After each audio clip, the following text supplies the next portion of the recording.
Terpujilah Allah yang berkuasa atas hidup orang-orang yang percaya padanya.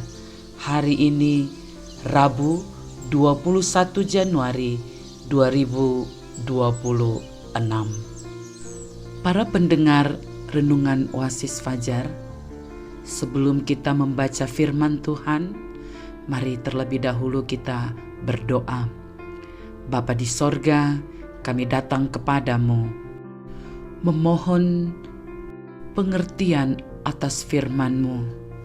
Berikanlah kepada kami ya Allah, agar kami dapat menjalani kehidupan ini dengan lebih hari, lebih kuat, karena Tuhan ada beserta dengan kami. Dalam nama Tuhan Yesus, kami berdoa. Amin. Saudaraku, pembacaan Alkitab terdapat dalam Kitab Nahum 2 ayat 7 hingga 13. Permaisuri dibawa keluar dan ditelanjangi, dan dayang-dayangnya mengerang, mengadu seperti suara merpati sambil memukul-mukul dada. Niniwe sendiri seperti kolam air yang airnya mengalir keluar. Berhenti, berhenti, teriak orang, tetapi tidak ada yang berpaling. Jarahlah perak, jarahlah emas, sebab tidak berkesudahan persediaan harta benda, kelimpahan segala barang yang indah-indah, ketandusan, penandusan, dan penindasan. Hati menjadi tawar dan lutut goyah, segenap pinggang gemetar, dan muka sekalian orang menjadi pucat pasi. Di mana gerangan persembunyian singa dan gua-gua singa muda, tempat singa pulang pergi, tempat anak singa, di mana tidak ada yang mengganggunya? Biasanya singa itu menerkam supaya cukup makan anak-anaknya, mencekik mangsa bagi betina-betinanya, dan memenuhi liangnya dengan mangsa dan persembunyiannya dengan terkaman. Lihat, aku akan menjadi lawanmu. Demikianlah firman Tuhan semesta alam. Aku akan membakar keretamu menjadi asap, dan pedang akan memakan habis singa mudamu. Aku akan melenyapkan mangsamu dari atas bumi, dan suara utusan-utusanmu tidak akan terdengar lagi. Kesombongan yang dihancurkan. Inilah judul renungan kita pada hari ini. Dengan ayat penekanan ayat 13, lihat, aku akan menjadi lawanmu. Demikianlah firman Tuhan semesta alam. Aku akan membakar keretamu menjadi asap, dan pedang akan memakan habis singa mudamu. Aku akan melenyapkan mangsamu dari atas bumi, dan suara utusan-utusanmu tidak akan terdengar lagi.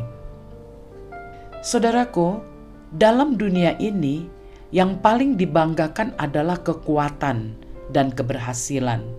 Sehingga tanpa disadari, hal ini membuat kita menjadi angkuh atau sombong.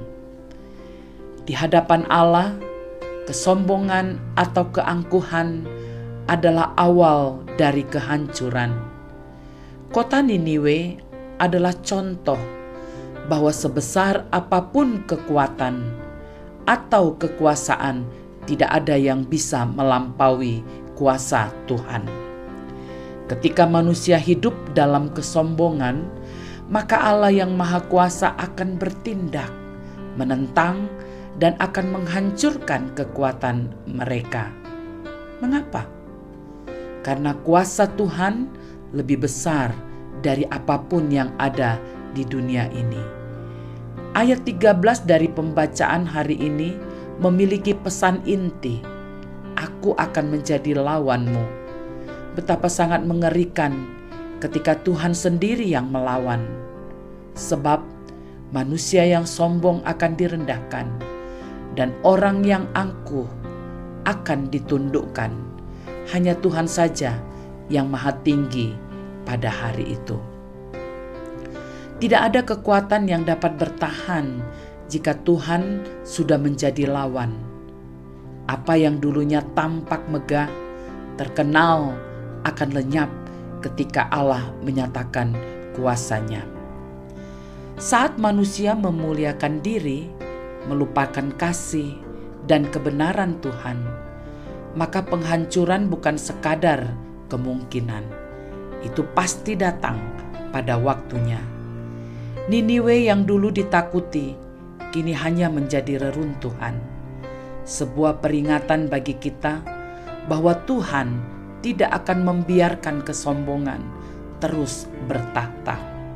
Penegasan, kesombongan sering membuat manusia lupa bahwa segala kuasa, harta, dan keberhasilan hanyalah titipan Tuhan. Saudaraku, mari kita tundukkan kepala dan kita berdoa. Tuhan Yesus, ampuni bila ada kesombongan dalam hati kami. Ajar kami untuk selalu rendah hati dan mengakui bahwa semua keberhasilan berasal dari-Mu. Dalam nama Tuhan Yesus kami berdoa. Amin. Para pendengar sekalian, demikianlah renungan Oasis Fajar pada hari ini. Tuhan akan menuntun kita hari lepas hari. Amin.